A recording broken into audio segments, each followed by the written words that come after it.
सुप्रभात बच्चों, आज हम पढ़ेंगे पाठ 1 भाषा। जब हमारे मन में विचार आते हैं तो हम उसे व्यक्त करने के लिए कोई माध्यम अपनाते हैं। अतः अपने मन के विचारों तथा भावों को दूसरों तक पहुंचाने का माध्यम ही भाषा कहलाता है। भाषा शब्द भाष से बना है, जिसका अर्थ है बोलना।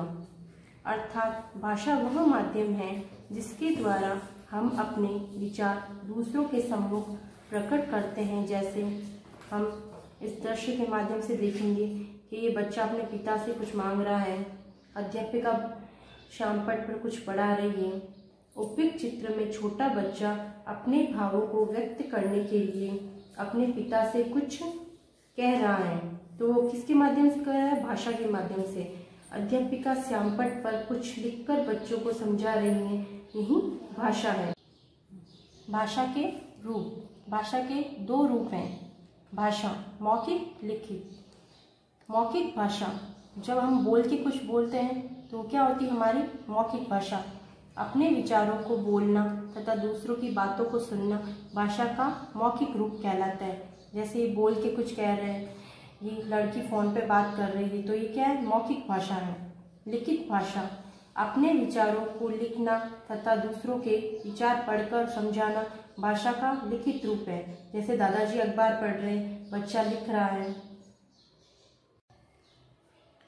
क निम्नलिखित प्रश्नों के उत्तर दीजिए। हमें ये प्रश्न पढ़ने और उनके उत्तर देने हैं। पहला, जब आप अपने सहपाठी से फोन पर बात करते हैं तो वह भाषा का कौन सा रूप होता है? मौखिक भाषा। विद्यालय की पाठ्य पुस्तक भाषा का कौन सा रूप है? लिखित भाषा। ख, चित्र पहचान कर भाषा के रूप लिखिए। अब हमें देखना है कि लड़की गाना गा रही है, तो वो बोल के गा रही है, तो हमें लिखना है मौखिक भाषा।